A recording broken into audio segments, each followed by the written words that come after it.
Namaste and good evening. I basically would like to consider myself as an apolitical person. But then long ago when I was in college, and I still distinctly remember my political science teacher saying that, if you live in a state, one can be away from politics, but politics, however, will not remain far away from you. And over the years, my experience have taught me exactly the same. But the present issue that has engulfed Nepal, I somehow say that it is even beyond politics. The border dispute between Nepal and India. On an optimistic note, I would prefer to call it as a misunderstanding on our neighbor's part. It's not even dispute. It's beyond politics because it has affected all of us. It has struck the raw emotional chord of every Nepali like myself, irrespective of our backgrounds, of our ethnicity, political affiliation, or religious belief for that matter. And after this incident,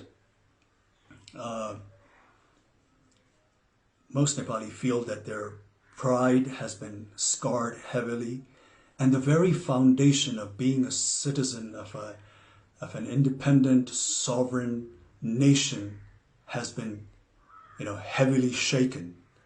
And this, of course, as we can see from the development of the current situation, is absolutely unbearable and simply unacceptable.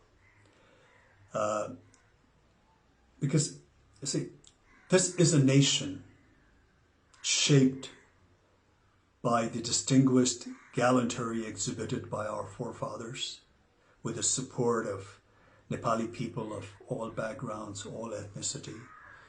And I do not say that, in our history and in the past, that we haven't displayed any weaknesses or compromises, but whatever sacrifices we have made in the past has been for one and only one reason, and that is to preserve and retain our independence and sovereignty. Therefore, the present landmass that we call Nepal has not been shaped without paying a price. Therefore, the territory of Nepal is something that the population of this nation, under no circumstances, are willing to compromise. And it's not a big deal because I'm sure India India not only understands this very clearly, but also highly identifies with this emotion, because India itself has gone through an arduous struggle against the heavy-handedness of its colonial powers. But we do not want to dwell on unnecessary braggadocio. Like we said, we in the past, in history, we've had our weaknesses. We had, our share of shortcomings. There was a phase of ignorance. There was a phase of, absent of political will amongst the political parties of the day, or the display of apathy by our political leaders of that time for some reasons. And, the more than sporadic political and social turmoil over the years that took place in this nation, of course, has not been of any help. And also not to forget, the friendly cooperation that we have extended to our neighbors, taken undue advantage of. But then again, now the time has, of course, evolved, the time has changed, and the population of Nepal, especially the youth, is of course not that of 1816 or 1857 or 1923, or for that matter, not even 1950 or 1962. The way the current scenario that has developed, clearly establishes that the population of this country are not going to accept any form of injustices lying down.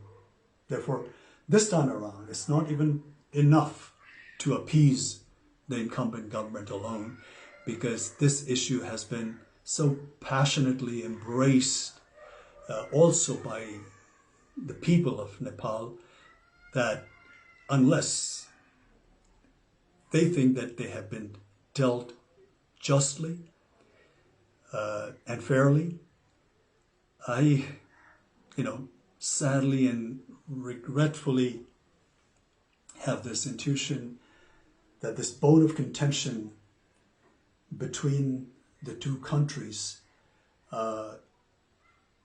is going to persist. And this sort of, a deadlock between two neighboring nations who for such a long time in history have shared common values, common culture, tradition, religious belief to a large extent, is going to affect not only the two nations concerned, but also going to hamper the progress and rob the much needed peace in this region. Therefore, in recent news, when I hear that, when India cries wolf, vehemently, denouncing China, not showing respect to the sovereignty of India, and proclaims how China does not care for India's national or territorial integrity, it just seems like a case of pot calling the kettle black. And and India, for no doubt, India today is being a powerful country, not only of this region, but also a force that is to be recognized and respected globally, needs to project or show some kind of magnanimity befitting the stature of such a nation, especially when it comes to its friendly neighbors. But Nepal basically only wants fair deal based on fact and statistics. It is only demanding to have what truly belongs to her, not more, not less. Nepali people will always want cordial, lasting relations with India. Whenever Indian government had extended some warmth of friendship, Nepali people have always reciprocated with open heart.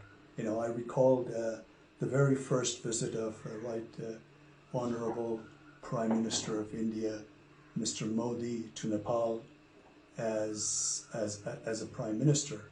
And the warmth and the fraternal affections and the goodwill was so infectious that Modi ji stepped out of his motorcade and went amongst the elated bystanders, to the bewilderment of 3 or 5 layers of security that was provided to him. The crowd not only spontaneously cheered and showered him with all kinds of praise, but treated him like a rock star. And to be honest, to be frank, I have yet to see that kind of reception meted out to our own leaders so spontaneously and voluntarily by the crowd of Nepal. But then again, unfortunately, the exhilaration met with an untimely death when Prime Minister Modi's government imposed trade blockade during the aftermath of 2015 devastating earthquake. This has left a deep wound, at least to this generation of Nepali people.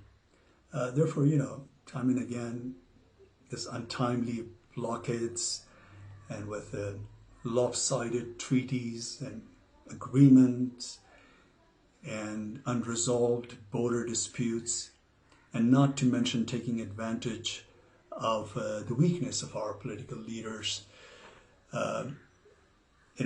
has a repercussion of which, befalls this nation and its people. Therefore, the current step that India has taken vis-a-vis Limpiadhura and Lipul Lake has in some way come as the last straw on the camel's back. It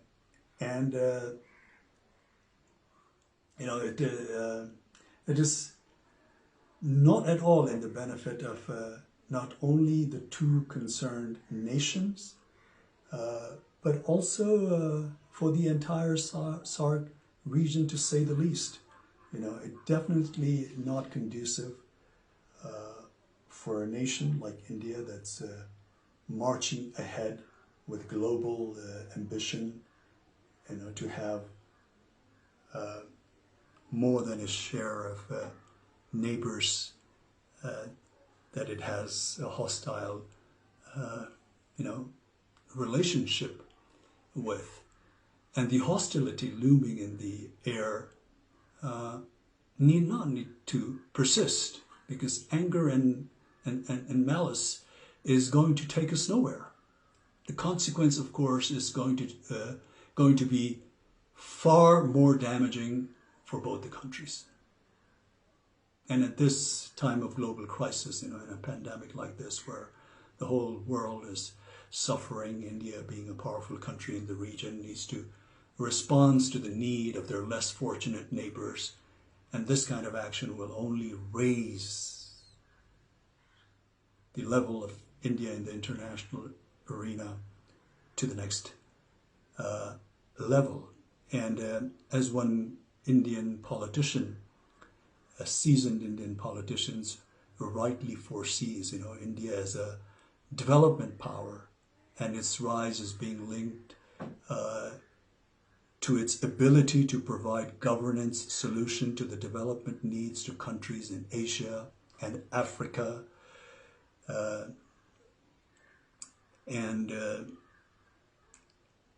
Also, just recently I was fortunate enough to hear the Prime Minister of India, Mr. Modi's address to his nation. I think it was on the occasion of Buddha Jayanti, and he said something like, I would like to roughly quote what he said. He said, we should always work with a sense of service only.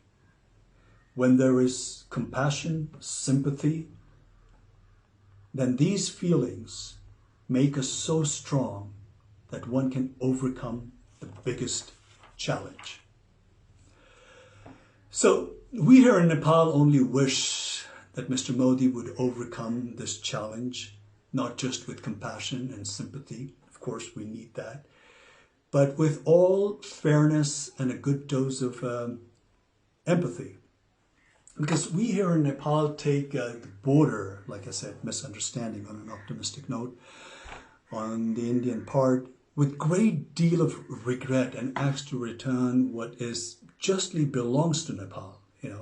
All the historical evidence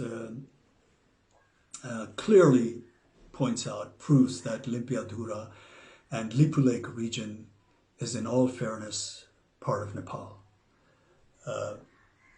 Therefore, as a country, as a nation, as the people of this country, we are just humbly requesting our friendly neighbor to look into the facts of the history, the statistics, and deal this matter with all fairness and justice, amicably, through cordial diplomatic channels, because this kind of antagonistic atmosphere in this region is not not only not good for both the nations concerned, but for this entire region as well. I'm sure, despite few ups and downs and challenging moments here and there, basically India and Nepal share a relationship that is probably unmatched anywhere else in the world.